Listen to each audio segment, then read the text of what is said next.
আসসালামু আলাইকুম। আশা করছি সবাই ভালো আছেন। ছেলের ডিম সিদ্ধ হতে হতে ওইদিকে দুপুরে রান্নার জন্য সব সবজি মাছ আমি গুছিয়ে নিয়েছি। আজকে বেশ কিছু কাজ আছে। একে তো দুপুরের জন্য রান্না করতে হবে, তার উপরে আবার ঘরটা ক্লিন করতে হবে।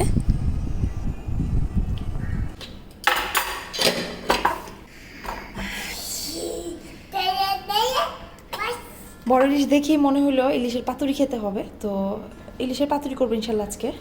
অনেকদিন পরে বড় একটা ইলিশ আনছি। না ধরবে না, ধর এই দিক দিয়ে ধর।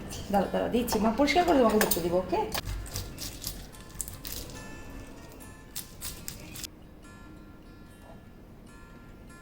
বড় মাছ আলগাতে পারবে না গো আব্বা তুমি। হাত দো হয়েছে। মাছের চোখ ধরো। থুত ধরে হয়েছে। এবার মা কাইটা দিই মাছটা, নাহলে কম ধরে যাবে। মাছ কামড় দিবে।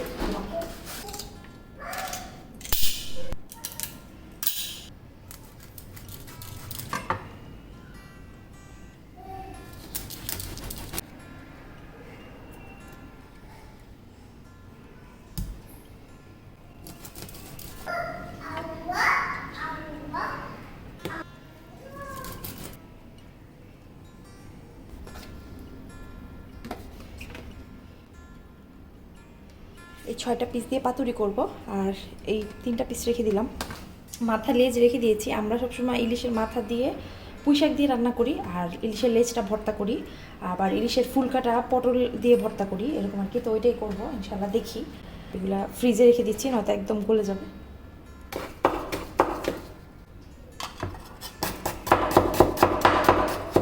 কি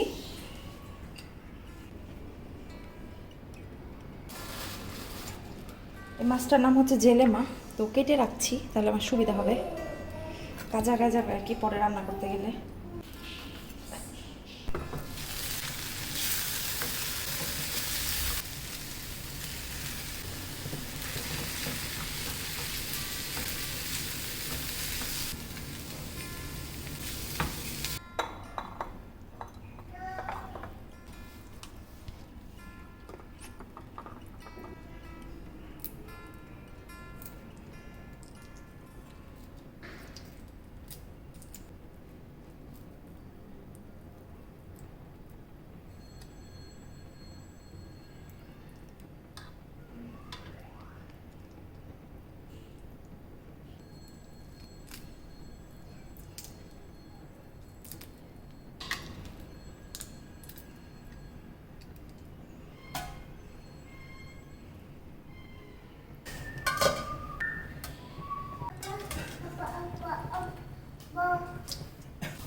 অনেকেই ভাবতে পারেন এটা কীরকম রান্না। আসলে কম তেল আর মশলাটা আমি খাওয়ার চেষ্টা করি, বিশেষ করে সবজিতে তো একদমই তেল মশলা কমই দিই।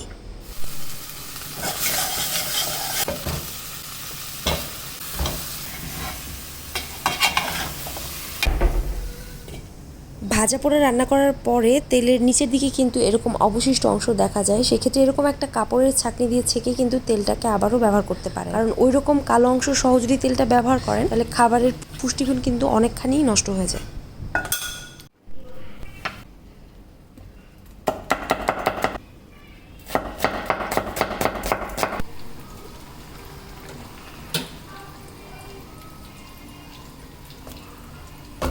পাতুরির জন্য একটা মিক্সচার রেডি করে নিচ্ছি।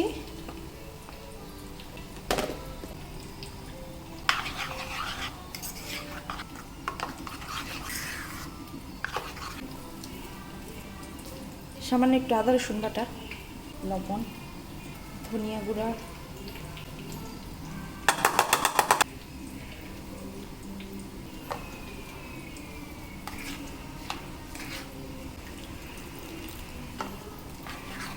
সরিষার তেল।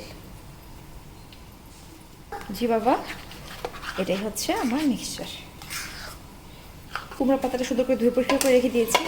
এখন হচ্ছে ইলিশটাকে মেখে নিচ্ছি। একটু পরে মিক্সচারটা কিছুক্ষণ রেখে দিতে হবে, কারণ সরিষাটা আমি যেহেতু শুকনা ইউজ করেছি, যাতে ভালো মতো পানিটা সোক করে, ওই জন্য কিছুক্ষণ মিক্সচারটা আমি রেখে দিব। পেঁয়াজ বেরেস্তা করে নিচ্ছি। সমুচা করতে হবে। এই জায়গার এক ছোটো বোন সমুচা খেতে চেয়েছে, তো ওর জন্য বানাবো, তো পেঁয়াজ বেরেস্তা লাগবে। সমুচা করে নিলাম এই ফাঁকে। আজকে হয়তো সময় পাবো না, আজকে অনেক কাজ আছে, আবার আজকে বাইরেও যেতে হবে। তো ইনশাল্লাহ কালকে বা পরশু করবো।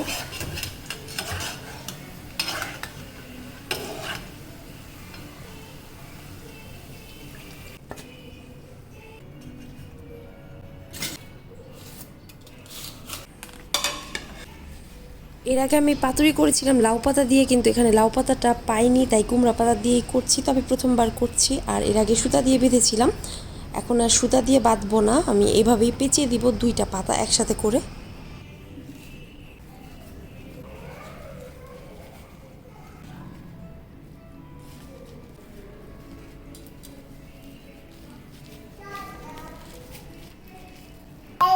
মাছ খাবে? আমার বাবা মাছ খাবে? আচ্ছা, দেরি করে খাচ্ছি, আর ওজন আমার বেড়ে গেছে, একদম কন্ট্রোলে আসতেছে না। তো ইন্টারমিডিয়েট ফাস্টিং শুরু করছি আবার। আমার ছেলের প্রিয় ফল। বসিয়ে রাখবো এখন। 4টা দিছি আর 2টা আমি রেখে দিছি ফ্রিজে, ওটা কালকে খাবো, আজকে করলে বাসি হয়ে যাবে। তো দুপুরের জন্য, রাতের জন্য একটুখানি পানি দিয়ে দিতে হবে।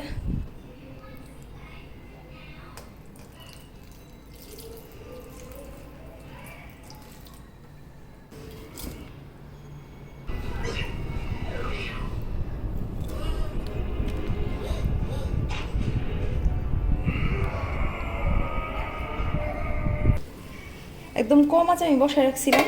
তো এই যে আবার পানি উঠছে এটার থেকে, তো উল্টে দিছি মাঝখানে আমি একবার, এখন আরেকবার উল্টে দিতেছি। এই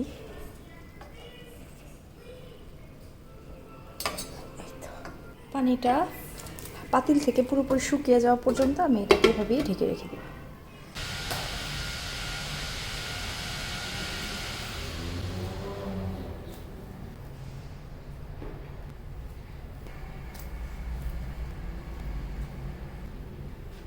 কুমড়া তো আমি কিনি, আমার গ্লাস পানি দেবো। পাতুরিটা খেয়ে আমার মনটা এত খারাপ হয়ে গেছে, এত শখ করে পাতুরিটা করলাম কিন্তু এত তিতা হয়ে গেছে, মানে ওর বাবা ভালো মতো খেতেও পারছিল না। তো ডিমটা খুব মজা ছিল মাছের, কিন্তু আফসোস লাগছে অনেক, মানে কালো সরিষাটা আসলে আমার দেয়াই উচিত হয় নাই। তার মধ্যে 2 পিস মাছ আরও রান্না করা আছে, আরও 2 পিস আমি ম্যারিনেট করে রেখে দিয়েছি। এখন আমি টেনশনে পড়ে গেছি কি করব। এই যে এই মাত্র ঘর পরিষ্কার করলাম, আর আমার ছেলে এসে এগুলো ফালে রেখে গেল।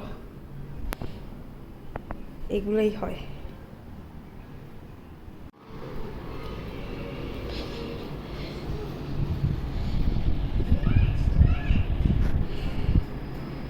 ভাত খাই দিয়ে, গোসল খাই দিয়ে ঘুম পাড়াই দিব ইনশাল্লাহ।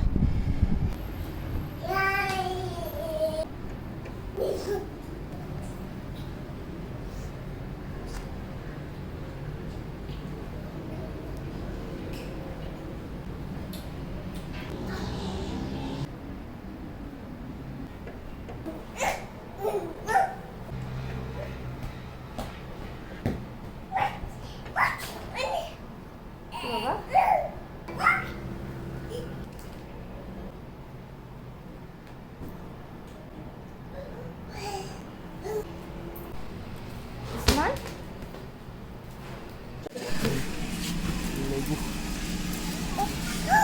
ওয়াও ডাইনো না, ওয়াও ডাইনো।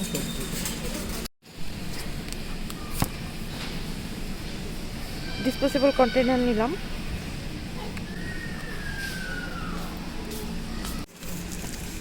তাহলে এটা ঘরের লেগে লাগবো। গুড্ডেটা পাইলাম না। সুসু পেন্নু ক্রিম। ডাল নিয়েছি, ঢেঁড়স নিচ্ছি। ডাল ওজন করতে হবে না।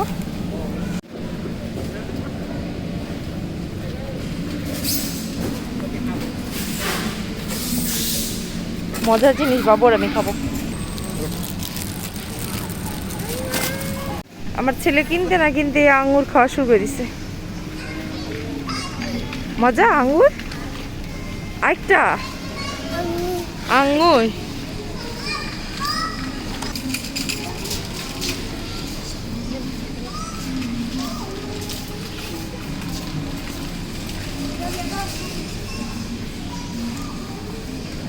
এটা খেয়ে নাও, তারপর একটা পাবে। কে রান্না করতেছে? আজকে কিছু জানি না। চিকেন কফ করতেছে তো। বেশি টক লাগতেছে। ঠিক আছে। লেবু।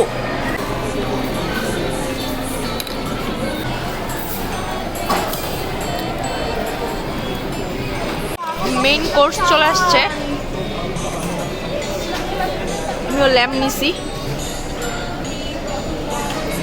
Thank you.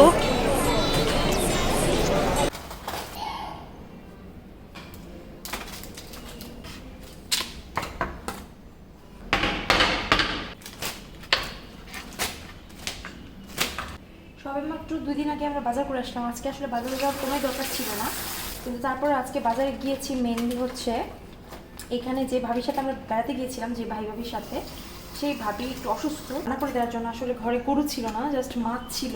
আসলে ভাবিকে খাবার দেওয়ার প্ল্যানটা হুট করেই করছি, কারণ আমি তো জানতাম না উনি অসুস্থ। হঠাৎ করে জানতে পারলাম, তারপরে বাজারে চলে গেলাম। নয়তো একবারে পরশু দিনই বাজার করে নিয়ে আসতাম।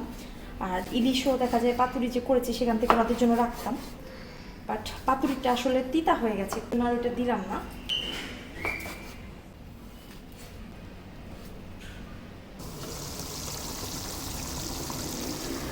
গরু মুরগি দুইটাই মোটামুটি বসিয়ে দিয়েছি। এবার মোটামুটি এটা হলে বাজারটা একটুখানি গুছিয়ে শুয়ে পড়বো। বাজারটা তেমন কিছুই গুছাইনি, খালি ফ্রিজে রাখার যে জিনিসগুলো ছিল সেগুলো ফ্রিজে রাখলাম, খাবার দাবার ফ্রিজে রাখলাম যা ছিল। আর এই যে অনেক থাল বাসন রয়ে গেছে, এগুলো ধুতে হবে এখন। আর এই যে বাজার অনেকখানি গুছানো বাকি আছে। তো আজকের মতো এখানে বিদায় নিচ্ছি। সবাই ভালো থাকবেন, আমাদের জন্য দোয়া করবেন, আর চ্যানেলে কিন্তু সাবস্ক্রাইব করতে ভুলবেন না। আল্লাহ হাফেজ।